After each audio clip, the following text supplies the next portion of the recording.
جی بھر کے مقدمات بھی شروع ہوئے. اور جب اپنے شیطانوں میں جاتے ہیں تو ان سے کہتے ہیں کہ ہم تمہارے ساتھ ہیں اور مسلمانوں سے تو ہم ہنسی کیا کرتے ہیں. یہ جو حکومت ہے، آپ ایک قدم بڑھاتے ہیں ان کے اوپر دباؤ ڈالنے کے لیے اور ایک قدم پیچھے چلے جاتے ہیں. آپ کا ایک بیان آتا ہے، لگتا ہے کہ اب فوری الیکشن ہونے چاہیے، آپ کا ابھی بھی بیان چھپا ہوا ہے. پھر کہتے ہیں لیکن ہم زیادہ دباؤ نہیں ڈالنا چاہتے.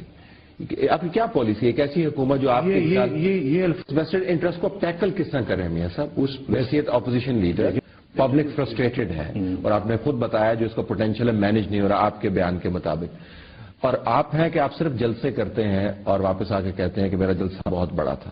How does it help the country? نہیں، میرا جلسہ بہت بڑا تھا. ملک میں کیا تبدیلی کیا لائے ہیں آپ؟ تو جلسہ بڑا ماشاءاللہ اللہ کے فضل کو بڑے جلسے تو ہیں، لیکن وہاں جو میں بات کرتا ہوں وہ میں کیا باتیں کرتا ہوں وہاں جلسہ گاہ میں. میں یہ تو نہیں کہتا کہ جلسہ بہت بڑا ہے. ایکشن کیا کرتے ہیں میاں صاحب؟ باتیں تو بہت اچھی آیا ہوں اور میں واپس جا رہا ہوں. ملک میں باتوں کی بہتات ہے، ایکشن کیا کرتے ہیں آپ؟ یہی تبدیلی لانے کے لیے اسی سے تبدیلی آئے گی، باتوں سے. یہ فیصل آباد میں انڈسٹری اگر آپ کی بند ہے، ہم فیصل آباد میں گئے، ان فیصل آباد کے لوگوں سے جا کے بات کی.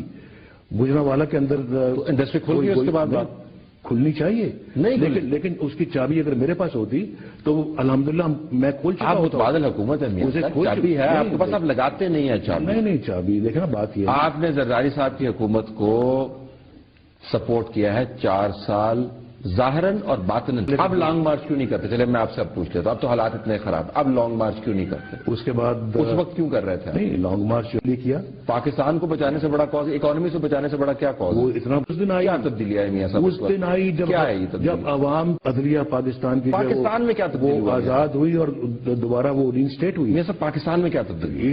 یہ پاکستان عوام کی آواز ہے اور عوام کو انصاف نہیں ہے. حکومت تو نہیں چاہتی. Read a quote to you میاں صاحب. آپ تبدیلی کی بات کر رہے ہیں. یہ تبدیلی پر ہی میں تبدیلی کس سے ریلیٹڈ ہی ہے. سوال میرا کوٹ سے شروع ہو رہا ہے.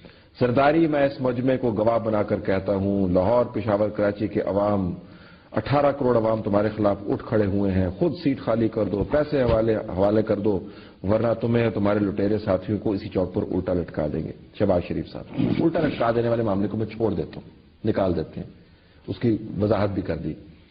یہ ایک ریپرزنٹیشن ہے. تو اگر ملک میں بڑی تبدیلی آئی ہوتی نا میاں صاحب تو چیف منسٹر پنجاب کو ایسا بیان دینے کی ضرورت نہ محسوس ہوتی. اب ہر جلسے میں یہ نہ کہہ رہے ہوتے کہ اس ملک کا کھانا خراب ہو رہا ہے. میں اس بڑے ملکی لیول کی تبدیلی کی بات کر رہا ہوں. Nothing has change in this country. صورتحال آپ کے اپنے بیان کے مطابق مزید خراب ہو گئی. اور بعض لوگ ایسے ہیں جو کہتے ہیں کہ ہم اللہ پر اور روز آخر پر ایمان رکھتے ہیں، حالانکہ وہ ایمان نہیں رکھتے. یہ اپنے خیال میں اللہ کو اور مومنوں کو دھوکہ دیتے ہیں، مگر حقیقت میں اپنے سوا کسی کو دھوکہ نہیں دیتے اور اس سے بے خبر ہیں. جس رب کو آپ رب کہتے ہیں ہم بھی اس کو رب کہتے ہیں، جس کو آپ رب کہتے ہیں ہم بھی اسی کو رب کہتے ہیں، جس کو آپ پوچھتے ہیں اس کو ہم بھی پوچھتے ہیں، جس کو آپ پوچھتے ہیں اس کو ہم بھی پوچھتے ہیں. بسم اللہ الرحمن الرحیم. اے کافرو، جن بتوں کو تم پوجتے ہو ان کو میں نہیں پوجتا، اور جس اللہ کی میں عبادت کرتا ہوں اس کی تم عبادت نہیں کرتے. اور میں پھر کہتا ہوں کہ جن کی تم پرستش کرتے ہو ان کی میں پرستش کرنے والا نہیں ہوں، اور نہ تم اس کی بندگی کرنے والے معلوم ہوتے ہو جس کی میں بندگی کرتا ہوں. تم اپنے دین پر، میں اپنے دین پر.